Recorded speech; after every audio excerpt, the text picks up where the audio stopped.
आज साकेत महल का दूसरा भाग। जानते हैं अर्जुन के साथ क्या हुआ। गांव में अर्जुन और उसके दोस्त के गायब होने की खबर आग की तरह फैल गई। लोगों के मन में खौफ बढ़ने लगा। अब कोई भी उस महल के आसपास जाने की हिम्मत नहीं करता था। बुजुर्ग उसे महल का सांप कहा और कहा कि रुद्रसेन की आत्मा आज भी उस महल में कैद है, जो अपने महल में आने वाले हर व्यक्ति को मौत के घाट उतार देती है। अर्जुन की माता पिता दिन रात उसके लौटने का इंतजार करने लगे। उनकी हालत बद से बदतर होती जा रही थी। अर्जुन की बहन सिया अपने भाई की गुमशुदगी की रहस्य समझने के लिए बेचैन थी। उसने ठान लिया कि वह हर हाल में अपने भाई को ढूंढ कर लाएगी, चाहे इसके लिए उसे शापित महल में ही क्यों न जाना पड़े। एक रात जब पूरा गांव सो गया, सिया चुपचाप महल की ओर बढ़ी। उसके दिल में डर तो था, लेकिन भाई का प्यार और उसे ढूंढने की जिद उससे कहीं ज्यादा थी। महल के पास पहुंचते ही ठंडी हवा के झोंके ने उसका स्वागत किया। आसपास की पेड़ पत्तियों से एक अजीब सी आवाज आ रही थी, मानो उसे वापस जाने के लिए चेतावनी दे रही हो। लेकिन सिया ने अपने कदम नहीं रोके। महल का दरवाजा वैसे ही खुला था जैसे अर्जुन और उसके दोस्तों के लिए खुला था। सिया ने दरवाजे को धक्का दिया और महल के अंदर कदम रखा। अंदर गुप्त अंधेरा था, लेकिन सिया के हाथों में एक लालटेन थी।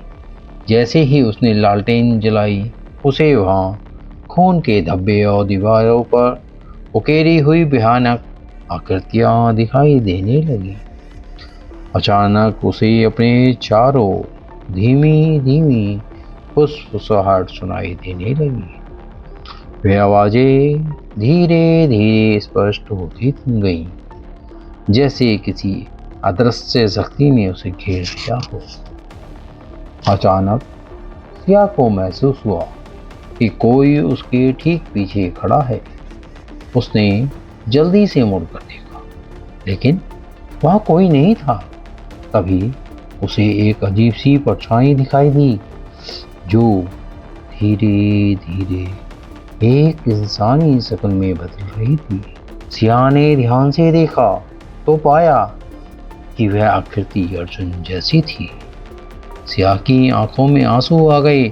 उसने अर्जुन को आवाज दी, लेकिन वह परछाई बिना कुछ बोले महल के गहरे अंधेरे कमरे की ओर बढ़ने लगी। सिया ने बिना सोचे समझे उसका पीछा किया।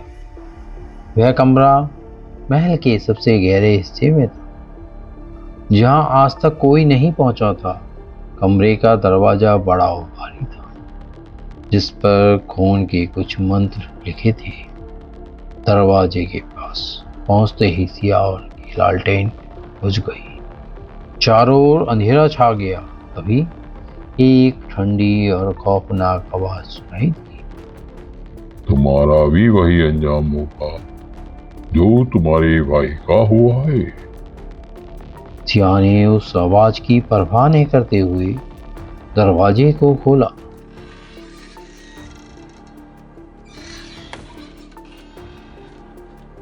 कमरे के अंदर का नजारा रोंगटे खड़े कर देने वाला था। वहां अर्जुन और उसके दोस्तों की परछाइयां कैद थी, जो दर्द और पीड़ा से करहा रही थी। सिया को देखकर अर्जुन की परछाई ने अपने हाथ उसकी ओर बढ़ाए, मानो उसे बचाने के लिए उसे कुछ कह रही हो। सिया ने अर्जुन की परछाई की तरफ अपने हाथ बढ़ाया, उसे पकड़ने की कोशिश की, लेकिन उसके हाथ से गुजरकर वह परछाई फिर हवा में विलीन हो गई। सिया ने चीखते हुए पूछा, अर्जुन क्या तुम मेरी बात सुन सकते हो? तभी महल की दीवारों से एक भयानक गूंजती हुई हंसी सुनाई दी। वह राजा रुद्रसेन की आत्मा थी। रुद्रसेन की आत्मा ने सिया से कहा, तुम्हारा भाई और उसके दोस्त मेरी कैद में हैं। अब तुम भी मेरी कैद का हिस्सा बनो। इस श्रापित महल से कोई वापस नहीं जाता। सिया ने हिम्मत नहीं हारी और अपने गले में पहनी हुई रुद्राक्ष की माला को कसकर पकड़ लिया।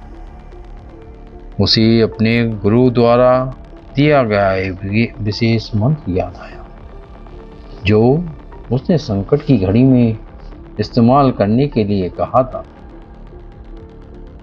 सिया ने आंखें बंद की और मंत्र का जाप शुरू किया। वैसे ही जैसे ही वह मंत्र पढ़ने लगा, महल की दीवारें कांपने लगी। रुद्रसेन की आत्मा चिल्लाई, ये क्या हो रहा है?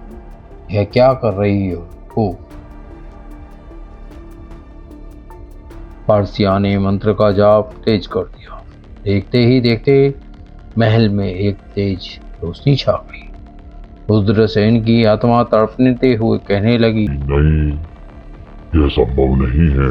धीरे धीरे महल की सभी परछाइयां भी विलीन होने लगी। अर्जुन और उसके दोस्त की आत्माएं मुक्त हो गई। अर्जुन ने अपनी बहन की ओर देखा और एक आखिरी बार मुस्कुराया, जैसे उसे धन्यवाद कह रहा हो। सिया बेहोश होकर महल के फर्श पर गिर पड़ी। जब उसने आंखें खोली तो महल के बाहर थी। उसने चारों ओर गांव के लोग खड़े थे, जो उसकी सलामती की दुआएं कर रहे थे। किसी को समझ नहीं आया कि महल से बाहर कैसे आई, और सिया जानती थी कि उसने अपने भाई और दोस्तों की आत्माओं को रुद्रसेन के श्राप से मुक्त कर दिया है। इसके बाद महल हमेशा के लिए खंडर बन गया। अब वहां कोई भूत या आर्ट और खौफनाक परछाई नहीं थी। पर लोग आज भी उस महल की कहानी सुनते हैं जिसे शापित महल कहा जाता है। कहते हैं सिया की हिम्मत ने उस श्राप को तोड़ दिया, पर फिर भी कोई उस महल की ओर जाने की हिम्मत नहीं करता। शापित महल अब भी खड़ा है, पर हम खामोश रहस्य के साथ, मानो किसी नए रुद्रसेन का इंतजार कर रहा हो।